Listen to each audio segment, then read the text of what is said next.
C'est notre, programme de fidélité, tout à fait. Au-delà de 1 500 €, on récupère une partie, ça fait 3 de remise, ce qui est plutôt un programme très intéressant sur le marché. Bonjour à tous et à toutes, bonjour aux auditeurs des experts Marketplace. Donc, on est très heureux aujourd'hui d'accueillir Lorraine Valzazina, vice-présidente de Mano Mano Pro. Bonjour Lorraine. Bonjour Alexandre.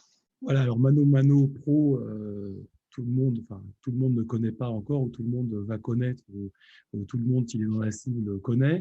Tout le monde a entendu bien sûr parler de Mano Mano, c'est l'offre pro de Mano Mano, et Lorraine va nous en expliquer un peu les contours, parler du positionnement de valeur. Donc on va utiliser un peu toujours le même schéma pour le même ordre du jour dans ce podcast. On va commencer, et Lorraine le dira avec ses mots, comme elle est patronne de la marketplace B2B Mano Mano Pro, quel est le positionnement de valeur de la marketplace. Ensuite, on s'intéressera à qui vend sur cette plateforme, quelles sont les marques qui sont mises en avant, et puis à qui sont ses clients pro, hein, ses acheteurs, comment aussi Lorraine et ses équipes les ciblent, les fidélisent. On réservera à la fin un sujet qui intéresse toujours nos auditeurs, qui est le sujet, elle ne sera pas rentrée dans la technique, mais des paiements et de la manière dont on peut utiliser les moyens de paiement comme aussi un outil de fidélisation des acheteurs et puis de services, hein, qu'on propose aux acheteurs. Voilà, donc on va passer 20 minutes ensemble. Est-ce que Lorraine, cet ordre du jour te va? C'est parfait, merci beaucoup. Avec plaisir pour vous présenter tout ça. Alors, Mano Mano s'était lancé, si je ne dis pas de bêtises, il y a près de 2 ans pour attaquer tout le marché de la fourniture de matériel pour les artisans, donc tous les pros du BTP. On reviendra d'ailleurs vers la campagne que vous avez faite à ce sujet. Comment tu peux, toi, avec tes mots, nous résumer justement cette proposition de valeur? Bah, c'est, en une phrase, c'est assez simple, c'est, le plus grand marché européen, enfin le plus grand magasin, européen de fourniture de matériel de construction. Voilà, donc évidemment en ligne, mais du coup le plus grand marché. Mmh. Donc, vous affirmez d'entrée votre ambition européenne. Donc ça, c'est effectivement quelque chose dont tu nous parleras. On se dit que voilà, enfin, le marché de l'équipement pour artisans, c'est un marché qui est assez ancien, structuré. Enfin, je pense que tout le monde, et vous avez joué d'ailleurs là-dessus dans votre communication, pense aux distributeurs qui ont des points de distribution un peu partout sur le territoire où se retrouvent les artisans. Donc vous, qu'est-ce que vous allez apporter comme valeur en plus et par rapport au circuit traditionnel? Mmh.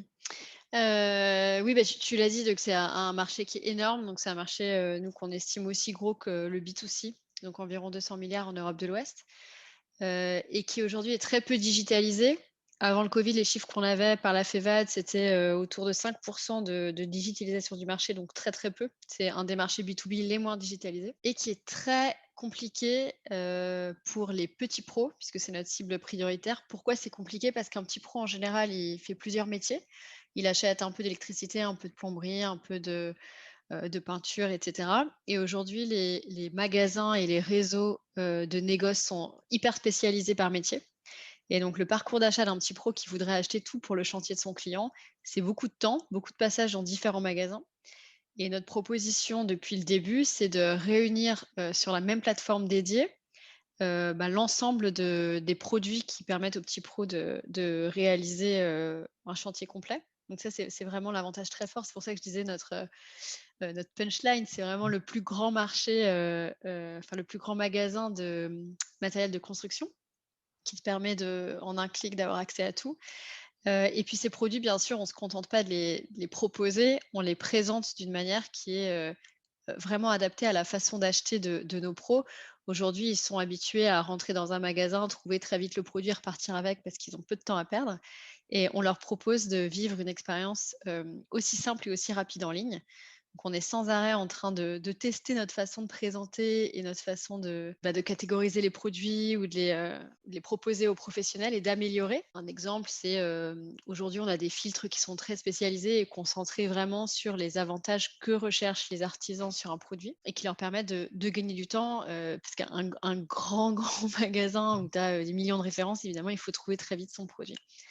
Donc voilà vraiment le cœur de notre proposition de valeur. D'accord. Alors, si on parle un peu après, on parlera bien sûr des pros, hein, des modèles marketplace, des acheteurs. Si on parle des marques, là, tu parlais de la manière dont justement vous structuriez votre catalogue, vous permettiez effectivement d'avoir un accès par attribut assez fin. Quelle est votre stratégie de référencement des marques en fait, sur Mano Mano Pro? Ouais, c'est vrai que pour les professionnels du bâtiment, la marque, c'est quelque chose d'essentiel. En général, un professionnel, il a ses marques préférées avec lesquelles il construit une relation de fidélité dans le temps. Aujourd'hui, on a une navigation qui met très en avant les marques, notamment dans la façon de rechercher les produits, puisqu'on sait d'expérience et par des tests qu'un professionnel, il associe souvent le nom de la marque, dans la recherche du produit. Donc ça, c'est quelque chose qu'on améliore en permanence. On a plusieurs types de marchands. On peut vendre avec des retailers, mais on travaille aussi avec en direct avec certaines marques. Et pourquoi ça les intéresse de travailler avec nous? C'est parce que ce fameux petit pro qui représente 90 des entreprises du bâtiment et qui aujourd'hui, se sent pas toujours bien adressé en magasin. Alors non seulement pour, ce que j'expliquais avant, parce qu'il doit faire plusieurs passages dans plusieurs magasins pour avoir un chantier complet, mais aussi parce que traditionnellement, les magasins s'intéressent aux plus grosses entreprises qui ont des plus gros volumes d'achat et donc qui sont des clients un petit peu plus intéressants d'un point de vue volume. Bah, ce petit pro, il est mal adressé en magasin et les marques le savent et elles savent que leurs produits ont du mal à aller jusqu'à ces clients-là. Et nous, c'est vraiment ce qu'on leur propose. Finalement, nous, on sait faire cette acquisition, on sait parler à ces petits pros-là. On a une base aujourd'hui, près un petit pro sur 4 qui a déjà un compte chez nous. D'accord. Et donc, les marques nous contactent pour avoir accès à ce marché. Et donc, à la fois, elles profitent de notre navigation, évidemment spécialisée, de leur mise en avant. Et puis, on développe la possibilité pour les marques de faire de la publicité sur notre plateforme et D'accord. de travailler encore plus leur image de marque. Alors, Et c'est vrai puis, que on a. pardon, je t'interromps juste, mais c'est vrai que c'est intéressant ce que tu disais sur le fait que ces artisans pros, là, ces petits, alors, c'est pas que des artisans, c'est aussi des PME, en fait, des petites PME, pas que des individuels. Ils sont très liés à des marques, en fait, aux marques. Souvent, ils ont construit des compétences, d'ailleurs, aussi autour de ces marques, etc. Donc, c'est important que la navigation soit à l'avenant. Alors, donc, du coup, la navigation, finalement, elle est très, très différente que sur le site B2C. Elle est vraiment, on s'intéresse vraiment au point alors, Mm. en fait, c'est vrai que le site B2C nous donne beaucoup d'avantages. Il y a beaucoup de trafic, il y avait une image, comme tu l'avais dit, qui est, bah, voilà, Mano Mano, c'est un peu plus, ça a presque 8 ans, je pense, hein, donc il y a une notoriété qui était bien installée. Et nous, on est vraiment allés chercher les points particuliers qui font que le pro va avoir une navigation sur mesure. Donc comme tu l'as dit, les marques, mais ça peut être aussi, j'en ai pas parlé avant, mais on a des experts qui sont joignables, de 8 heures à 18 heures aujourd'hui et qu'on va vraiment recruter chez des retailers et chez des marques, et qui sont disponibles tout au long de la navigation. Donc en fait, quand, le pro va naviguer, il va voir ce numéro s'afficher et il va avoir la possibilité de pouvoir, s'il a une question ou s'il a pas l'habitude d'acheter en ligne, d'appeler un de nos experts et de, lui poser toutes les questions qu'il veut, voire de se faire aider pour acheter. Et ces experts, on les forme, notamment quand on travaille avec des marques, ils peuvent intervenir auprès des experts pour les former en particulier sur leurs produits. Donc, c'est encore un moyen de mettre en avant les marques sur notre plateforme. D'accord, donc c'est aussi l'enjeu aussi hein, dans ces sujets de marketplace, c'est de pouvoir évidemment, bien sûr, fidéliser ces artisans pros. Donc ça peut être un moyen pour les fidéliser. Sachant que toute la difficulté des marketplaces, effectivement, enfin, c'est à la marque aussi de fidéliser, bien sûr, ces acheteurs, mais vous devez aussi apporter des éléments pour assurer cette fidélisation. Donc ça, ce que tu dis là, le réseau d'experts, ça peut participer de ça. Tout à fait. Nous, on n'est pas une marketplace généraliste, donc on n'est pas marketplace qui va juste mettre des millions de produits et qui va voilà, assurer un service général. On est là pour vendre des produits spécifiques à des artisans qui savent très bien ce qui est bien, ce qui n'est pas bien, ce qu'ils veulent. Et c'est pour ça que, bah, par exemple, nos catégories managers, on va les chercher dans les grandes marques, dans les grandes enseignes. Nos experts, pareil. Vraiment, vraiment, toutes les personnes qui travaillent le catalogue ou qui parlent aux clients sont des gens qui connaissent très bien le marché et qui mettent en valeur ces produits. Justement, quand on parle un peu des acheteurs, là, on va parler des marques, Ces acheteurs aujourd'hui, ils utilisent finalement beaucoup le search sur le site où ils savent pas très bien ce qu'ils veulent, donc ils utilisent plutôt la navigation au sein du catalogue, des Il y éléments. a différents comportements et qui vont plutôt dépendre de l'ancienneté de l'utilisateur.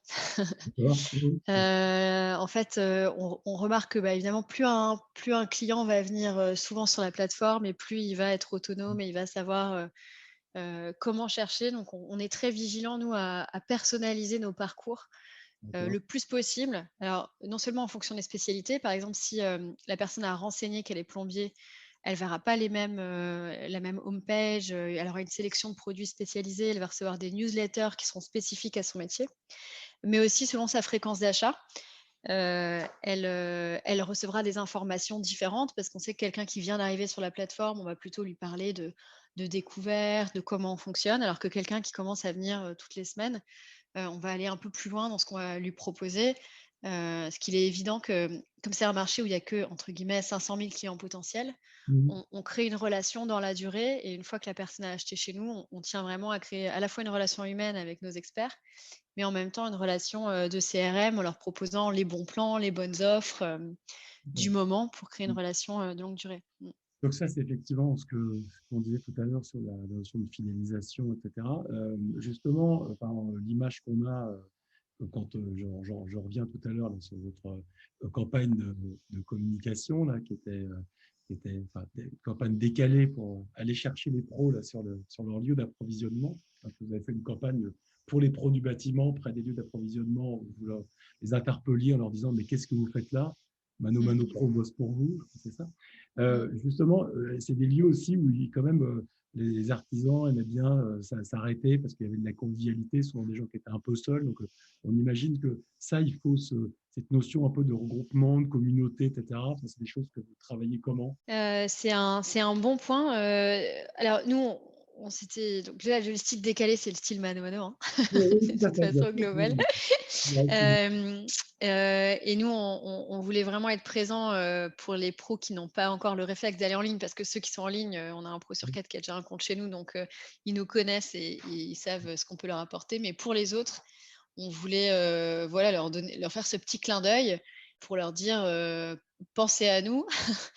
Nous aussi, on existe et l'aspect communauté, c'est un bon point. Aujourd'hui, nous, on se rend compte que nos experts, humains, vraiment, c'est pas quelque chose d'optionnel ou c'est pas du marketing, c'est quelque chose qui est central pour nos professionnels d'avoir un élément de réassurance ou d'avoir quelqu'un qui est disponible, dès qu'ils ont une question. Donc c'est, énormément de clients qui nous contactent en amont de leur achat. Donc on va explorer sur comment être encore plus disponible, comment étendre les plages horaires, comment ouvrir d'autres contacts. Par exemple, en Europe du Sud, on se rend compte qu'il y a des WhatsApp ou d'autres moyens qui permettent aux pros de rentrer en contact qui sont très appréciés. Et après, sur l'aspect communauté, c'est vrai que, en tout cas, les retailers qui nous expriment des sellers qui nous contactent, il y a quand même un changement. C'est-à-dire qu'avec le Covid, les magasins fermés, le développement de la relation digitale avec les fournisseurs, il y a une acceptation de créer une relation qui est plus à distance, qui nous permet aussi voilà, d'exister dans ce marché où longtemps, en fait, on a résumé la relation à un café Non, non, au comptoir, quoi. c'est d'accord, mais c'est intéressant, vous n'échappez Mmh. pas effectivement à l'effet Covid qui a aussi accéléré des choses qui étaient là. Mais il y a quelque chose dans la communauté, il y a aussi, parce que les artisans, enfin, je disais, ils sont seuls, mais souvent aussi peuvent travailler en réseau parce qu'ils peuvent se refiler des affaires. Quand il y en a un qui connaît bien un sujet, voilà. Est-ce que justement, il n'y a pas aussi peut-être des choses à travailler sur justement des services pour permettre à des artisans qui sont souvent qui ont un carnet, par exemple, de commandes super rempli, qui ne peuvent pas donner suite à une proposition d'un client, de renvoyer le client vers un autre artisan. Ça, c'est des choses auxquelles vous réfléchissez ou pas du C'est tout? un super point. Oui, on réfléchit. Alors, c'est vrai que déjà, Ouais, nous, dans notre état d'esprit, on n'a pas l'habitude de se fermer des portes chez Mano Mano. d'accord. Mais dès l'origine, sur le pro en particulier, et pour les raisons que tu donnes, hein, Mm. on savait qu'être un one-stop shop, c'était ce qu'on voulait faire. On savait que proposer de l'expertise humaine, c'était ce qu'on voulait faire. Et on sait aussi que les services, pour ce professionnel qui travaille souvent seul et qui est peu aidé, ce sera vraiment quelque chose où on a envie d'être présent dans les années à venir. D'accord. Alors, alors, enfin, on a eu aussi beaucoup de clichés d'ailleurs sur des acheteurs professionnels. Moi, j'avais travaillé sur sur Schneider, avec Schneider Electric et Sonepar, je me souviens, les Rexel, les distributeurs de matériel électrique. Et alors, c'était il y a une dizaine d'années, on les voyait comme enfin, très peu digitalisés, etc. Bon, je crois que ça a changé. Par contre, il y a quand même des choses qui restent, c'est qu'ils ont la phobie administrative. Ils n'aiment pas trop les trucs administratifs. Donc, il y a quand même un truc qui est pénible dans les marketplaces, c'est l'onboarding. Donc ça, comment vous craquez ce sujet-là? Bah, justement, ça fait partie des donc c'est hyper vrai. Il y a beaucoup de et c'est beaucoup de travail, en fait, hein. Nous, dans les infos qu'on a, notamment par la CAPEB, on se rend compte que, finalement, à la fin de la journée, c'est que 50 du temps qui est passé vraiment sur le chantier à faire, sa passion et le reste en corvées diverses et variées. Donc nous, évidemment, on permet de gagner du temps, en tout cas sur la corvée de trajet, de transport, pour aller chercher ces produits. Mais on a développé aussi des features qui sont spécifiques à Mano Mano Pro et qui permettent de gagner du temps. Par exemple, il y a une entrée spécifique pour avoir accès à ses factures, puisqu'on sait que contrairement au client B2C, le client B2B, il a besoin de traiter la TVA. Donc déjà, les prix ils sont affichés sans TVA sur la plateforme, bien sûr, mais en plus, on a un accès très spécifique pour retrouver toutes les factures liées à une même transaction. D'accord. Oui, donc ça, c'est effectivement voilà, un moyen, d'ailleurs, c'est peut-être un axe de communication sur la phobie administrative, parce que ça leur ôte une complexité, une épine du pied, etc. Tout à fait. Bah, c'est le sens de notre campagne de com, en fait, en Ouais, disant c'est l'employé en plus. Finalement, c'est ouais, ouais, l'administratif ouais, qu'on c'est ça, ne c'est peut pas celui forcément se qui… payer. Ouais, exactement, exactement. Donc, du coup, aujourd'hui, tu faisais la segmentation entre, enfin, il y a ceux qui sont déjà chez vous et que vous faut fidéliser, puis il y a les nouveaux qu'il faut aller chercher. Vous avez mené finalement là une campagne qui est, c'est ça que aussi j'aime bien rappeler, c'est que le digital, c'est pas, on n'utilise pas que du marketing digital pour aller chercher des clients en digital, on peut aussi faire de l'affichage, on peut aussi faire de la relation presse traditionnelle, ça peut avoir beaucoup d'effets. Et là cette campagne, vous en tirez un bilan positif au-delà de la notoriété sur le recrutement de nouveaux artisans, justement. Ouais, ouais, on est très contents, sans donner, Ouais. ce Non, qu'Alexandre, il va me dire après. oui, non, non, non, Hem, c'est c'est un mais, livret de secret, mais on est très ouais, contents des résultats mais en fait, on était très convaincus aussi parce que comme on sait que c'est une cible qui est encore très peu digitalisée, depuis le début, on avait vraiment la conviction que pour aller parler aux pros, il faudrait faire du offline, être là où ils sont. Donc on a fait de la radio et de l'affichage, et on va recommencer là donc, pour l'automne. Et donc en effet, on est très contents des résultats mais on y croyait beaucoup aussi. Mmh. bah, c'est vrai qu'il faut aller parler là où est l'audience, quoi. Ils sont dans leur camion aussi, dans leur radio, qu'ils écoutent la radio. C'est vrai que ça peut être aussi voilà, des médias. Faut toujours y penser, hein, à ces canaux de communication. Je pensais là, à quelqu'un que j'ai interviewé qui a lancé la marketplace d'électro-dépôt qui s'appelle Reconomia, qui est des produits électroménagers reconditionnés. Et en fait, ce qui a le mieux marché pour aller recruter des clients, c'est des articles dans la presse locale, parce que c'est des sujets très, très locaux. Et ça a apporté énormément de trafic et de visiteurs sur le site, quoi. Donc, c'est toujours intéressant d'avoir ça en tête. Alors, un artisan, donc pro du bâtiment, là, il est en relation avec des clients. Donc il y a une dimension B2B, mais il y a peut-être une dimension peut-être aller chercher aussi B2B2C. Que même le client peut parfois effectivement passer commande à l'artisan ou qui lui dit bah, payer directement le fournisseur. Ça, comment c'est des choses auxquelles aussi vous pensez c'est plus côté paiement ou pas du tout?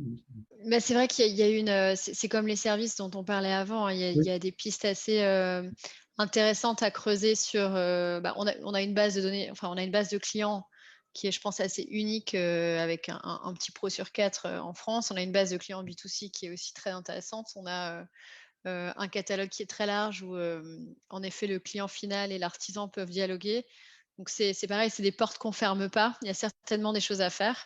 ouais. Aujourd'hui, en tout cas, c'est clair qu'on profite beaucoup du trafic qui est sur le site B2C et que, il y a un certain nombre de clients, B2C qui recommandent nos produits et qui attirent leurs propres pros. Enfin, on n'a pas de chiffre exact, mais c'est quelque chose de qualitatif qu'on a déjà entendu.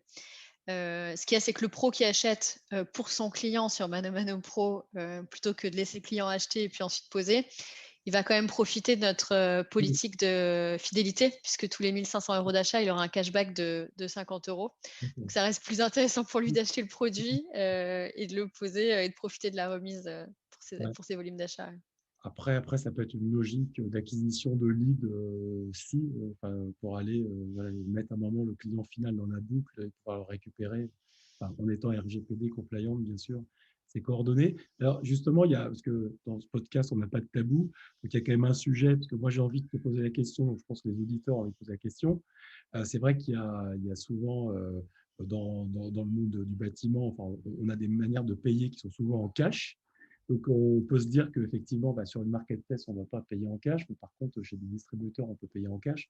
Donc, ça veut dire qu'il faut être capable de proposer des solutions peut-être de paiement un peu innovantes aussi pour les acheteurs. Donc, ça, alors notamment aussi des paiements plusieurs fois décalés, des facilités de caisse, des choses. Comment vous Mmh. traitez ça aujourd'hui? Alors aujourd'hui, on ne traite pas les espèces, Non, non, je sais ça c'est bien. clair.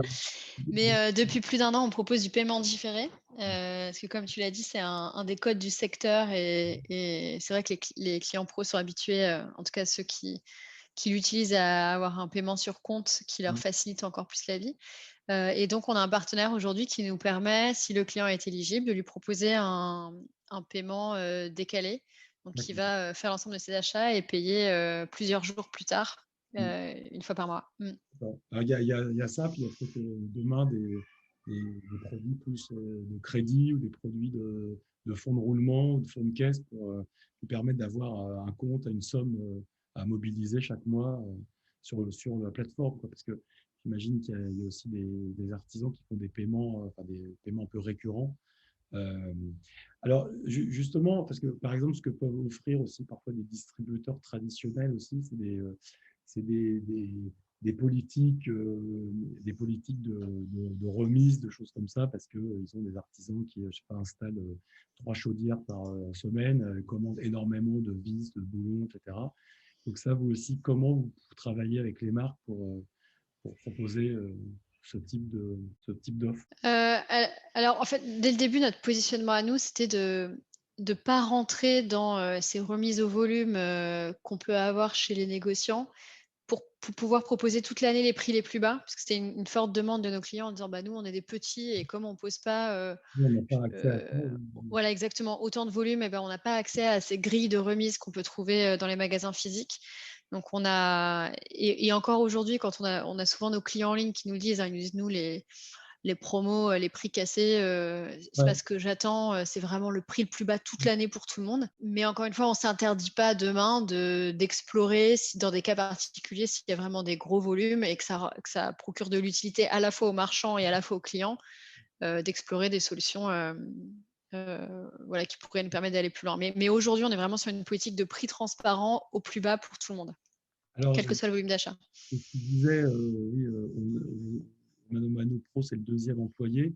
C'est presque aussi un peu la direction des achats du pro, quoi. C'est-à-dire que les Ouais, c'est ça, objectifs, exactement. pour eux, les Tu sais tarifs. que tu achètes au meilleur prix, donc tu passes pas des heures à comparer, les devis, exactement. Voilà, donc ça c'est. Et donc pour un peu terminer sur les paiements, si donc en moyen de paiement, alors ça dépend un peu des paniers moyens, mais très vite il y a quand même du matériel qui peut coûter assez cher. Donc là vous pouvez faire du paiement décalé, du paiement plusieurs fois, ça peut avoir tout son sens.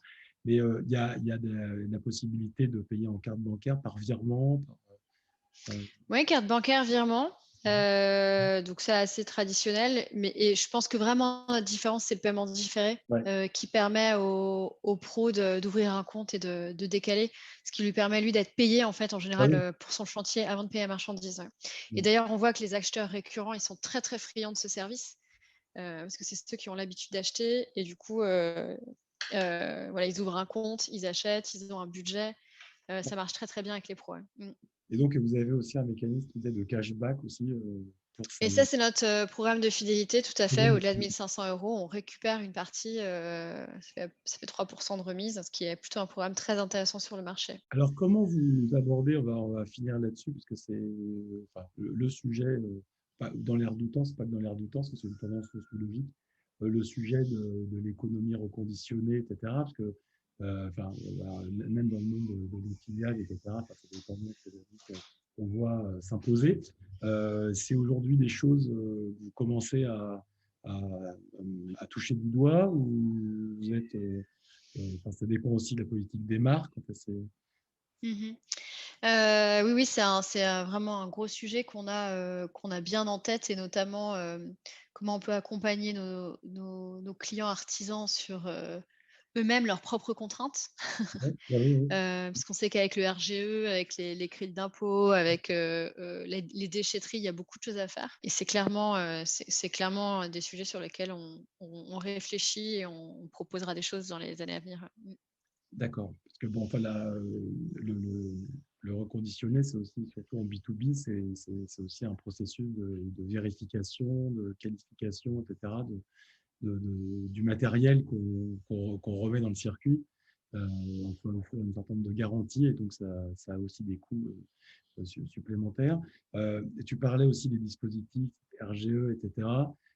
C'est aussi des clients qui ont besoin de. Je connais moins bien le secteur que toi, mais pour l'avoir un peu touché du doigt à un moment, il y a un nombre de possibilités de financement, d'aide, choses comme ça. Donc ça comment vous, qui peuvent être des solutions de financement aussi pour les artisans. Ça, c'est pas des choses que vous mettez pas un pied là-dedans, quoi. Vous ne les conseillez pas sur la manière dont ils pourraient financer leurs achats. Bah, nous aujourd'hui, on a le catalogue et on a les experts si la Ouais. personne cherche des produits qui rentrent dans les habilitations Vous RGE. êtes pas éligible. Hem, mais on voudrait aller plus loin sur, comment le présenter, comment le trouver, comment en parler, comment être le partenaire de référence. C'est vrai qu'on se rend compte que souvent un petit pro, qui commence à se digitaliser, bah, c'est vrai que c'est par nous qu'il va passer et clairement, dans cette relation-là, on voudrait mettre davantage que vendre du produit, mais lui apporter le maximum de valeur, notamment sur les questions qu'il va se poser, autour de toutes ces ça devient très technique, hein, tout ça, hein. On Bah, l'a bien vu même sûr. pendant le covid, on a Oui. fait beaucoup de com sur, l'hygiène, sur les règles. On avait beaucoup de questions, en fait. Ah oui. Nos clients, ils nous appelaient, je disais: «Mais qu'est-ce qui se passe? C'est quoi maintenant les nouvelles règles?»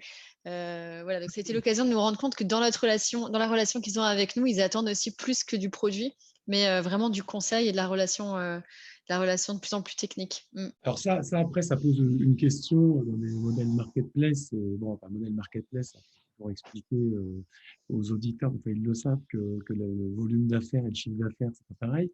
Mais il y a quand même un chiffre d'affaires voilà, sous contrôle d'une commission. Donc après, derrière, est-ce que, enfin, aujourd'hui, vous n'êtes pas dans de la refacturation de services aujourd'hui à ces artisans? Aujourd'hui, non, il n'y a pas de service qu'on vend indépendamment du produit, si c'est la question.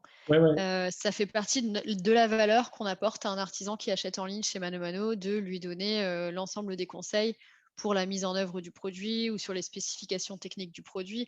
Donc c'est vrai par exemple, des questions qu'on a beaucoup, c'est des professionnels qui nous appellent parce qu'ils veulent acheter un produit. Ils ont besoin de vérifier quelque chose sur la notice ou avec le fournisseur.